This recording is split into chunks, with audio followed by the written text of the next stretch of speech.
Interculturality in the Target Language, from Novice to Intermediate, a presentation for the NFLC Summit 2020. I'm Paris Granville from the Bellevue Public School District Central Office. I have taught preschool through adults.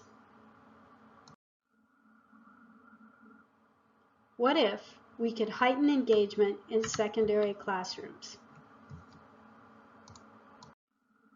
Beginning world language classes in secondary face a unique challenge. Students start with no language at all, but years of rigor and deep thinking. The culturally responsive teaching framework as laid out by Zaretta Hammond can help us reframe our teaching. Relationships. By focusing on target and student home cultures, we deepen the relationships. Each student plays a key role as an expert in their own lived experience. Rigor. We can also up the rigor by talking about more than vocabulary. Students use simple language and sentence frames to communicate about cultural perspectives. The language may be simple, but the cognitive load stays high. Relevance. Discussing the core values supporting cultural products and practices in students' lives in the target culture is particularly relevant today as we're examining the role of systemic racism and subconscious bias. Real. Talking about the core values can keep the conversation real. Focus on meaningful exchanges of ideas rather than just the color of the shirt you're wearing. All these together bring heightened engagement. There are two goals for this presentation. Number one, how to incorporate 4 to 8 core values across a variety of themes and vocabulary topics. Number two, how to plan several activities while focusing on core values at both the novice and intermediate levels. The concept is to choose core values that can be redeployed across a variety of vocabulary topics or themes. Initially, we teach them like concrete vocabulary, then reapply them in multiple contexts to deepen their meaning for students. As you're exploring different core values to select them, you might want to try them out in different contexts. For example, we decided to use creativity as a core value in the context of meals for the French 1 curriculum.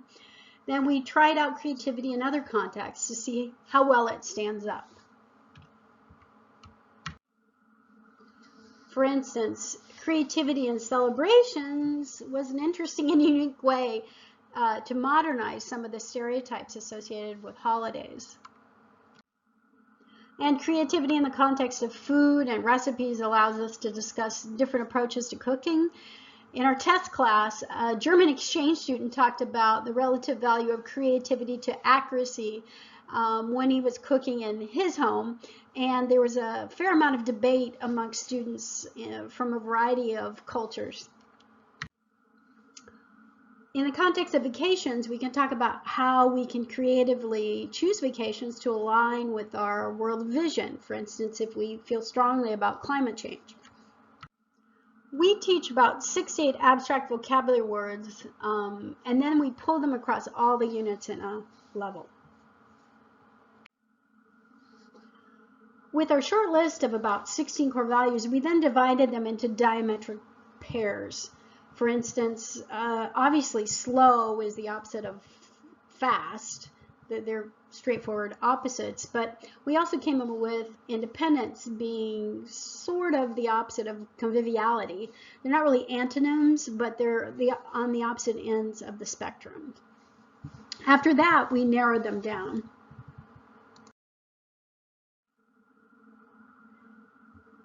Here's what we came up with for French 1.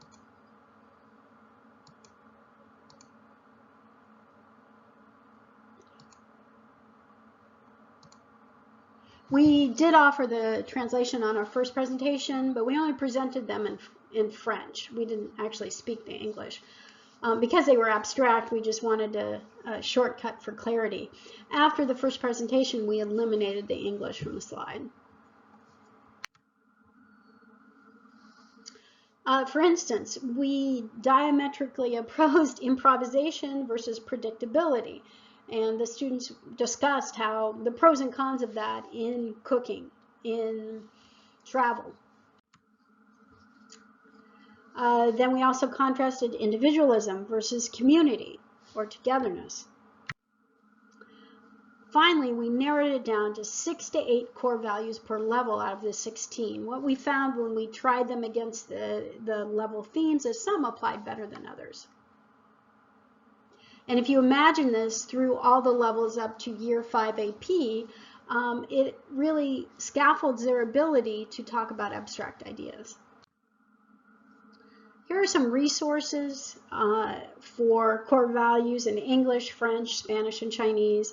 Just an interesting note on how you can tailor this approach to your subject area. The Chinese core concepts, I think, have been identified as having cultural value, and that's a great starting point. And then for the classroom, you might add in the diametric pair so that you could talk about, what's a diametric opposite of modesty.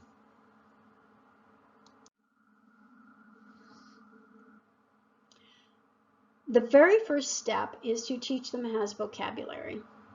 And once we've chosen the core value, we teach them almost like you would teach concrete vocabulary. And I'm sure you probably have many ideas about how to teach them as vocabulary. So I'm just going to share 4. Vocabulary signaling. This is a nice standby. Basically, I gave the students a sheet of paper with the 8 core value icons. Here you see the icon for creativity. And then at first, I just tell them to quickly rip them up. I give them about 45 seconds to rip them up into 8. It's not a work of art, so they just quickly rip them up. And at first, they hold up the icon when I say the corresponding word. Gradually, we transition to asking questions where the students answer the question simply by signaling the vocabulary card, so they don't have to actually produce the word. Some students naturally begin to say the words at this stage, but the truth is this stage can take a fair amount of time because the goal is for students to be able to recognize the words and begin to say them spontaneously without forcing it. We're trying to get the vocabulary into the students' brains, and you can do all sorts of fun things with the vocabulary signaling, telling little stories and having them figure out, like in the story, which core value the character is demonstrating. Stick figure drawings. Students can also draw pictures on whiteboards. If I'm in the classroom, I prefer the tactileness of actual whiteboards. For instance, the teacher says, "My friend Yumi loves to improvise with food. She made sushi out of candy." The students draw Yumi making sushi out of candy, and once completed, in about 30 seconds max, it's not a work of art, they hold up their whiteboard and the teacher seizes the opportunity for praise and laughter. So for instance, she holds up Antonio's board and says, "Look, Yumi's making sushi out of candy and she looks happy." Or, "It looks like Yumi has chosen Reese's peanut butter cups in this picture." "Yum, thanks, Natalia." When the teacher sees a confused student, she directs a student who understood to give them help and feedback. Now, I know you're all thinking, wait, what if I'm not teaching in person? In that case, of course, it's not going to be as good, but here's a few options. Nearpod allows us to replicate the vocabulary signaling to a certain extent. It also allows us to represent drawing on whiteboards with the Draw It option. You can also use Quizlet. I know Quizlet seems like just a straightforward vocabulary app, but I would encourage you to make it a little bit more complex. Rather than offer just the word and a picture, you could offer the picture and the word and a definition. Or you could put an example of a core value of a person doing something, and then they have to match it to the core value that it's exemplifying.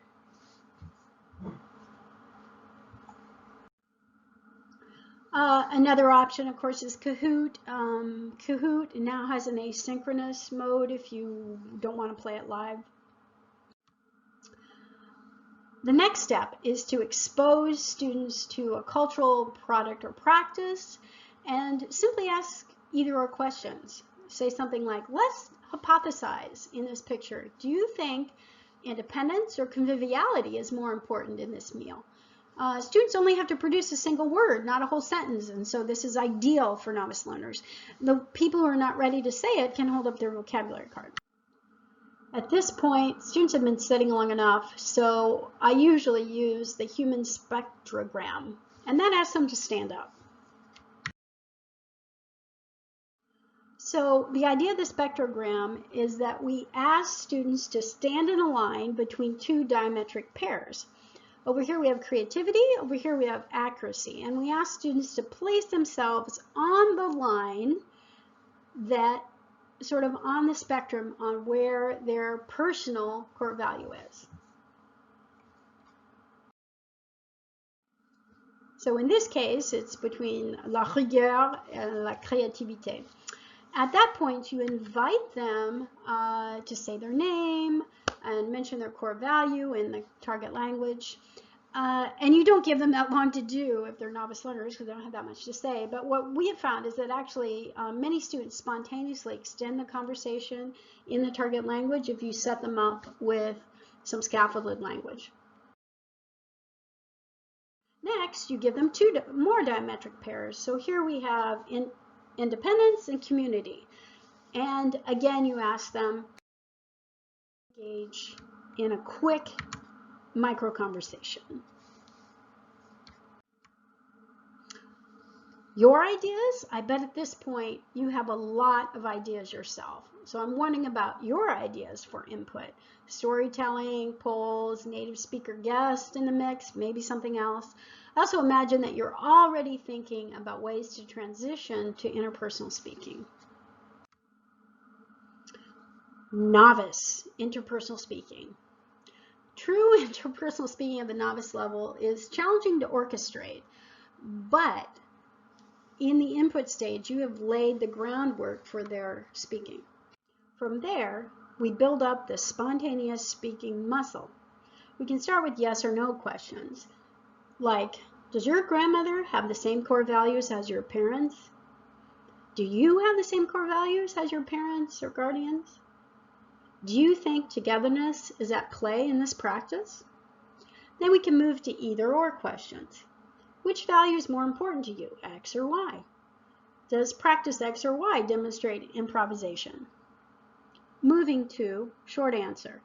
Which core value is elevated by insert cultural practice? We can also hack novice level by providing sentence frames that include more complex language. Students don't need to understand the underlying structures. They can use the sentence frames just like vocabulary. Judicious use of word walls allows students to access the core values when they're only at the recognition stage. Over the course of the year, we found that vocabulary on the walls had a much higher chance of entering the student's active expression by the end. Intermediate interpersonal speaking. We can add to these practices at the intermediate level. We'd probably still keep some of the novice practices, but add on to them. By actively teaching students a few logical connectors, we can empower them to level up their language, and they can also spiral through the levels like the core values. Each year, we build up connectors in each category.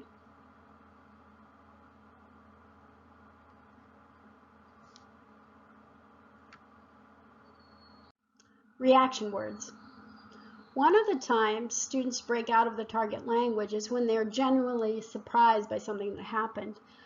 As we pivot to cultural products and practices as the content, the chances of surprise are even higher. By teaching and practicing reaction words, students can prepare for the inevitable with respectful and culturally appropriate reactions. In addition to the usual suspects, I try to throw in a more culturally authentic expression each year. For example, in French, I teach them the expression "ah bon?" I chose it for its nuanced meaning. Sometimes it means "really?" with genuine surprise. Other times it expresses skepticism, or somewhere in between. Each language has its own unique expressions to communicate nuanced reactions. All this is backward plan from the can-do statements 2.0, the necessful, actful, can-do statements 2.0. And what's great about those is they include benchmarks, can-do statements for interculturality.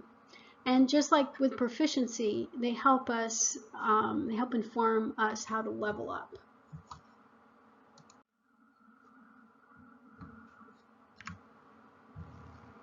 So the overall can-do statement is interact with cultural competence and understanding.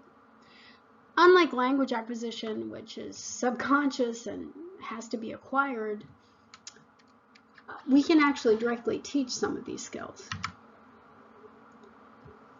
For instance, relating to cultural practices and perspectives from the can-do statements, learners use the language to investigate, explain, and reflect on the relationship between practices and perspectives of the culture studied.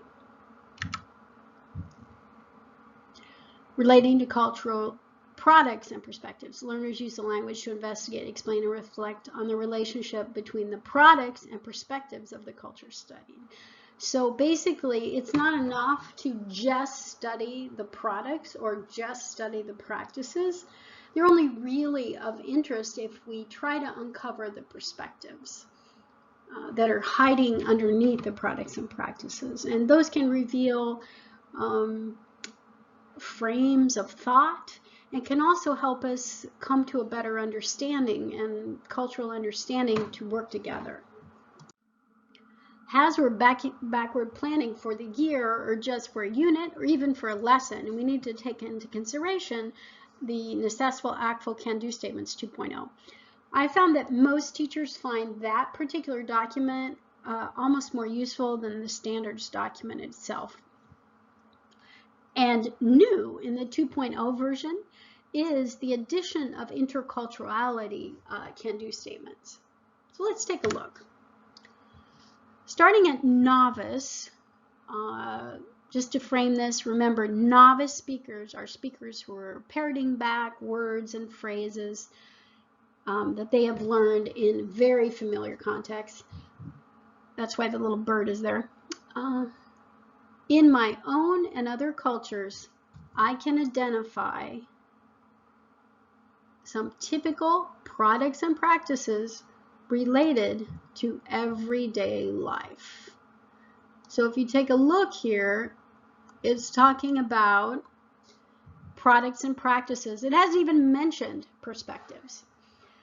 However, I find that if we spring perspectives on students and expect them to talk deeply about perspectives at level 5 AP in my district, that they may be less equipped to use that abstract language. And frankly, at the high school level, kids are ready for abstract language. That's the kind of language they're using in their other classes. So even though they're not really getting deeply into products and practices and perspectives, at least they're beginning to have some baby language to talk about the perspective piece. So that's our novice students. Most kids in the US never get out of novice. And it's unfortunate because some of those people grow up to be senators who then want to pass bills having coding count for world language credit. So we hope they will get to intermediate. So let's take a look at the intermediate, the survival level. Remember that the intermediate level is the language is not pretty at all, because they're starting to create with language. So it doesn't sound native-like. Let me just say that. It really does not sound native-like, but these kids can do amazing things with their survival language. So let's take a look at what they can do in interculturality. In my own and other cultures, I can compare products related to everyday life and personal interests or studies. So keeping it everyday still, but now they're comparing products and practices. what's interesting about this is that on this one, the comparison doesn't necessarily mean complex structures like the comparative. You can compare at the intermediate level by just using logical connectors. For instance, in my culture, we don't talk about death. In the culture I'm studying, I noticed it's important to talk about death. So there, I didn't even use a logical connector. I just strung two sentences together that are naturally contrasty. Another interesting thing here is you'll notice that we're just comparing. We're not necessarily yet explicitly talking about perspectives. But again, we can deepen our vocabulary by using the core value words as we move forward. So I think the keyword here is comparing. All right, next we get to the advanced level. And as you are right that we don't have many kids in the advanced level. In my district, though, we do have a lot of dual language immersion programs. We have one that's been around for 33 years, and the goal of that program is to produce kids at the advanced level. And some of them get there. And the advanced level kids, one of the things we've found, though, is that some of these advanced level kids, is they have advanced language, but they may not have advanced interculturality, which is why it's important to explicitly teach interculturality. So let's take a look at this one and the advanced. And there's a little book there because it's the quote-unquote storyteller mode, because these advanced the advanced speaker can string together sentences in a cohesive way to create a narrative. In my own and other cultures, I can explain some diversity among products and practices and how it relates to perspectives. So if you notice, inherent in this interculturality can do is the idea that not every Mexican celebrates the Day of the Dead in the same way. So that's an important idea to foreshadow even at the novice level and at the intermediate level. So I'm going to highlight the word diversity. And also, the interesting thing about the advanced level is they can go out and gather information with their language from many different people so that they can develop a more complex perspective. So you see that the perspective is deepening and broadening out to be more complex. All right, so now we move on to superior. And you may say to me, why are you even mentioning superior? We don't have any kids that ever reach superior.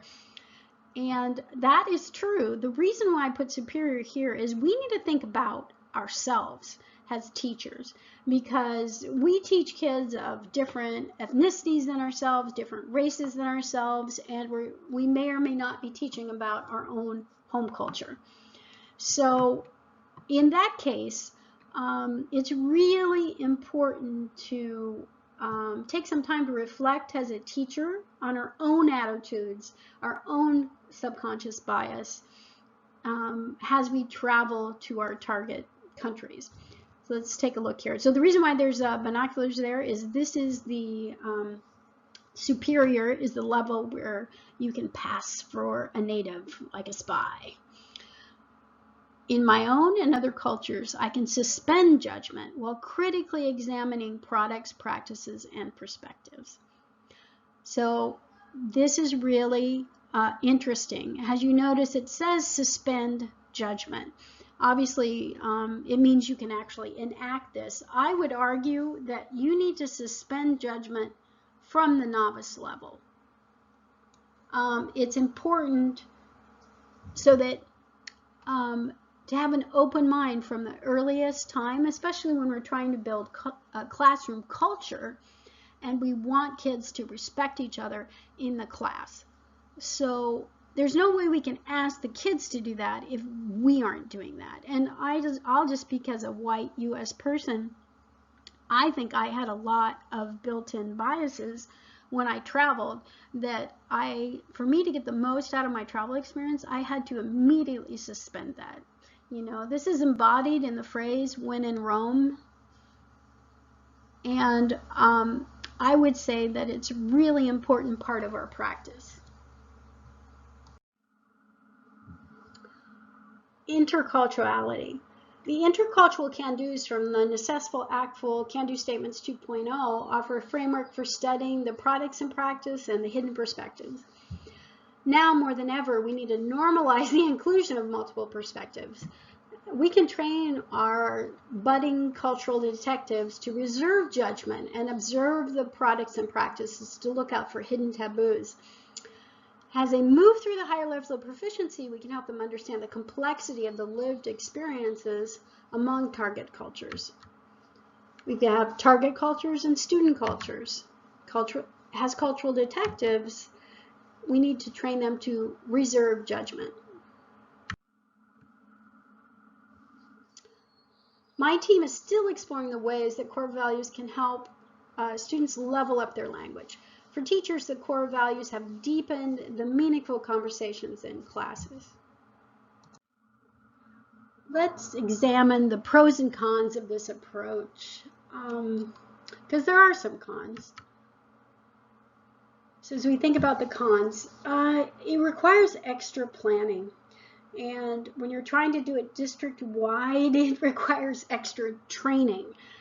So it's easier to implement as an individual than district-wide.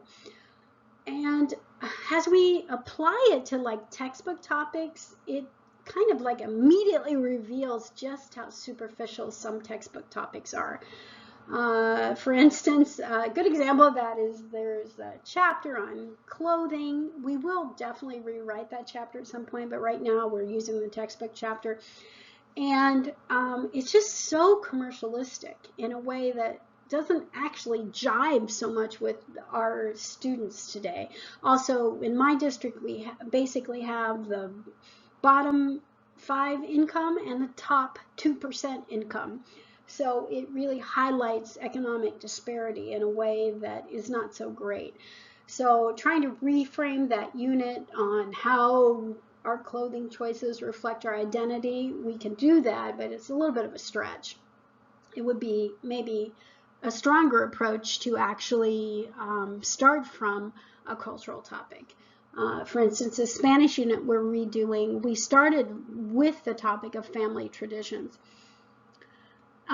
Also, another con is that if you go right into this without first building a class culture that respects multiple perspectives, it's going to create chaos and be very unpleasant. It's also really important to establish that we're not, even though these are diametric core values, we're not postulating that one is better than the other. We're just talking about how core value like reframes a perspective. But sometimes there's some implicit bias of one over the other. However, I really strongly feel that the pros outweigh the cons. So the pros are increased engagement. And when I say increased engagement, I mean very much increased from what we have seen. It also scaffolds the language in a way that I think that's the secret, is that it scaffolds the conversation to focus on something the kids really are interested in and really want to talk about. So that also increases the engagement. It empowers them to communicate. And finally, the strong focus on meaning is the secret sauce. The more meaning focused it is, the more language acquisition, the more engagement, and it allows us to create a class culture where every single student is an important member of the classroom community.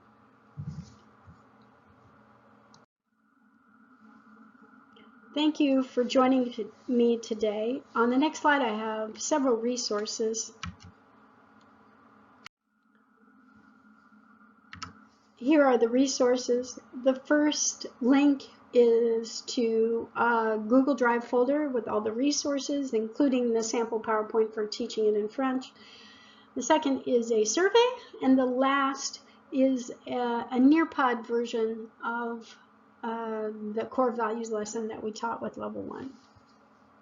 Thanks for joining me today. I look forward to hearing your feedback.